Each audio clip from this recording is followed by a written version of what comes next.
আসসালামু আলাইকুম। সবাইকে স্বাগতম জানাচ্ছি আমার নতুন আরেকটি রেসিপি দেখার জন্য।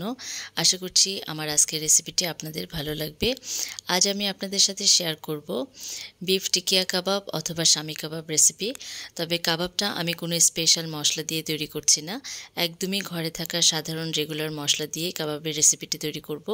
খুবই সাধারণভাবে সাধারণ মশলা দিয়ে তৈরি করা হলেও কাবাবটি খেতে কিন্তু অসম্ভব মজাদার হয়ে থাকে। আশা করছি রেসিপিটি আপনাদের ভালো লাগবে। তো চলুন দেখে নেওয়া যাক পুরো ভিডিওটি। কাবাব রেসিপিটি তৈরির জন্য এখানে আমি গরুর মাংস নিয়েছি 250 গ্রাম, একদম সলিড মাংস নিয়েছি, হাড় চর্বি ছাড়া। মাংসগুলোকে আমি ছোট টুকরো করে কেটে ধুয়ে একটা স্ট্রেনারে পানি ঝরিয়ে নিয়েছি। আর এই কাবাব তৈরির আরেকটি গুরুত্বপূর্ণ উপকরণ হলো বুটের ডাল বা ছোলার ডাল। তো এখানে আমি হাফ কাপের মতন ছোলার ডাল নিয়েছি, যেটা আমি আগে থেকেই পানি দিয়ে ভিজিয়ে রেখেছিলাম 3 ঘন্টার মতো। আপনারা চাইলে ছোলার ডালটি আগে থেকে পানি দিয়ে ভিজিয়ে 3-4 ঘন্টা রেখে দিতে পারেন। বাটা মশলার মধ্যে নিয়েছি 1 চামচ আদা বাটা, 1 চামচ জিরা বাটা। এরপর গুঁড়া মশলার মধ্যে নিয়েছি 1 চামচ ধনে গুঁড়া, 1 চামচ হলুদ গুঁড়া এবং 1 চামচ মরিচের গুঁড়া। আর নিয়েছি কিছুটা পেঁয়াজ কুচি আর আস্ত কয়েকটা রসুনের টুকরো। এখন এই মাংসগুলো আমি প্রেসার কুকারে দিয়ে দিচ্ছি। আমি প্রেসার কুকারেই এটা সিদ্ধ করে নিব।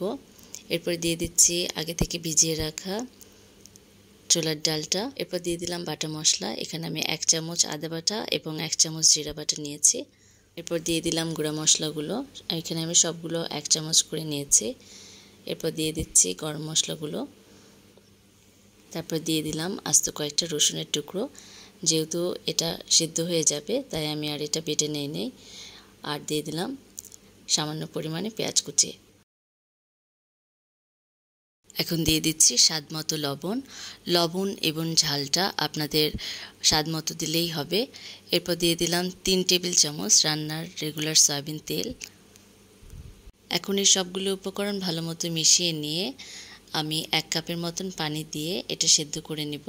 যেহেতু প্রেসার কুকারে দিচ্ছি তাই পানি বেশি দিতে হবে না। এখানে আমি 1 কাপ গরম পানি নিয়েছি।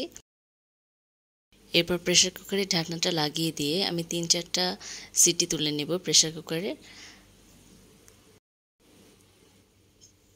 কুকারে আমি 3-4টা সিটি তুলে নেওয়ার পর এরকম অবস্থায় এসেছে। এটা একদম সেদ্ধ হয়ে গেছে, পানিটা একদম টেনে নিয়েছে। এখন আমি এটা হালকা গরম থাকা অবস্থায় শিলপাটে বেটে নিয়েছি। আপনারা চাইলে ব্লেন্ডারে ব্লেন্ড করে নিতে পারেন, তবে পুরোপুরি ঠান্ডা হওয়ার পর ব্লেন্ডারে ব্লেন্ড করে নিতে হবে।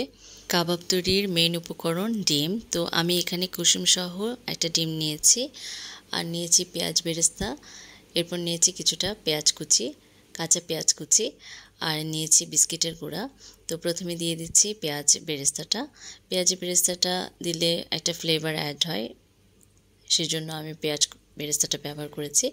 আর এর সাথে মিক্সড করছি সামান্য পরিমাণে কাঁচা পেঁয়াজ। আর আমার কাবাবটা যদিও নরম হয়নি, কিন্তু আমি বিস্কিটের গুঁড়োটা ব্যবহার করেছি। বিস্কিটের গুঁড়োটা ব্যবহার করলে আমার কাছে খেতে ভালো লাগে, টেস্ট একটু ডিফারেন্ট আসে, সে কারণে আমি বিস্কিটের গুঁড়োটা ব্যবহার করেছি অল্প পরিমাণে। এখন আমি সবগুলো উপকরণ ভালো মতো মাখিয়ে নিচ্ছি। আর যেহেতু আমি ঝালের পরিমাণটা মোটামুটি ভালোই দিয়েছি, সে কারণে আর আমি কাঁচামরিচ কুচিটা ব্যবহার করছি না। এখন সবগুলো উপকরণ খুব ভালো মতো এটার সাথে মাখিয়ে নিব। আর আপনাদের কিন্তু একটা বিষয় খেয়াল রাখতে হবে, এখানে মিশ্রণটা নরম হোক অথবা শক্ত হোক, যেটাই হোক না কেন ডিমটা কিন্তু অবশ্যই ব্যবহার করতে হবে। কারণ ডিমটা ব্যবহারের ফলে মিশ্রণটা টাইট হয় আর ভাজার সময় খুলে আসে না, সে কারণে ডিমটা আপনাদের ব্যবহার করতে হবে। আপনারা চাইলে কুসুম সহ ব্যবহার করতে পারেন অথবা কুসুম বাদেও ব্যবহার করতে পারেন। সবগুলো উপকরণ দিয়ে আমার মিশ্রণটা মাখানো হয়ে গেছে। এখন আমি কাবাবের শেপ দিয়ে নিব। কাবাবটা গোল শেপ করার জন্য হাতে সামান্য একটু তেল লাগিয়ে নিচ্ছি যেন লেগে না যায়। এখন আমি সবগুলো কাবাব তৈরি করে নিব। প্রথমে কিছুটা মিশ্রণ নিয়ে হাতের তালুতে গোল করে নেওয়ার পর চেপে চেপে কাবাবগুলো তৈরি করে নিতে হবে, যেন সাইড থেকে ভেঙে না যায়, ফাটা অংশ না থাকে। এই জন্য সাইডটা ভালো মতো মুড়ে দিতে হবে, ভাজার সময় যেন খুলে না আসে। এভাবে আমি সবগুলো কাবাব তৈরি করে নিব। আপনাদের সুবিধার জন্য আমি আরও একটি দেখিয়ে দিচ্ছি। প্রথমে কিছুটা কাবাব নিয়ে গোল করে হাতের তালুতে রেখে চেপে চেপে কাবাবের শেপ করে নিতে হবে। আর পাশে যদি কোনো ফাটা অংশ থাকে তাহলে ভালো মতো মিশিয়ে দিতে হবে। যেভাবে পাশ থেকে মিশিয়ে দিতে হবে যেন কোনো ফাটা অংশ না থাকে। তো এইভাবে আমি বাকি সবগুলো কাবাব তৈরি করে নিব। আমার সবগুলো কাবাব তৈরি করা হয়ে গেছে। এখন আমি কাবাবটা সেট করার জন্য 30 মিনিটের জন্য ফ্রিজে রেখেছিলাম। এরপর কাবাবটা আমি ভেজে নেব। কাবাবগুলো ভালো মতো সেট হওয়ার জন্য আমি নর্মাল ফ্রিজে রেখেছিলাম 30 মিনিটের জন্য। 30 মিনিট পর ফ্রিজ থেকে বের করে আমি কাবাবগুলো ভেজে নিচ্ছি। সেজন্য চুলায় একটি কড়াই বসিয়ে দিয়েছি। এখানে রান্নার রেগুলার সয়াবিন তেল দিয়ে দিলাম পর্যাপ্ত পরিমাণে। এরপর চুলার আঁচটি মিডিয়াম ফ্লেমে রেখে তেলটা যখন হালকা গরম হয়ে এসেছে সে পর্যায়ে আমি কাবাবটা দিয়ে দিলাম। এরপর কাবাবগুলো মিডিয়াম ফ্লেমে রেখে আমি উল্টে পাল্টে হালকা যখন ব্রাউন কালার হয়ে আসবে সে পর্যায়ে আমি চুলা থেকে উঠিয়ে নেব। কাবাবগুলো ভাজা হয়ে গেছে, দেখতেই পাচ্ছেন হালকা ব্রাউন কালার হয়ে এসেছে। সে পর্যায়ে আমি একটা কিচেন টিস্যুর উপরে আমি কাবাবগুলো তুলে নিচ্ছি। এভাবে আমি বাকি কাবাবগুলো ধীরে ধীরে ভেজে নিচ্ছি। একটা ছোট্ট টিপস শেয়ার করে আপনারা চাইলে কাবাবগুলো সংরক্ষণ করেও খেতে পারবেন। একটা এয়ারটাইট বক্সে করে ডিপ ফ্রিজে রেখে প্রায় 2-3 মাস ফ্রিজে সংরক্ষণ করা যাবে।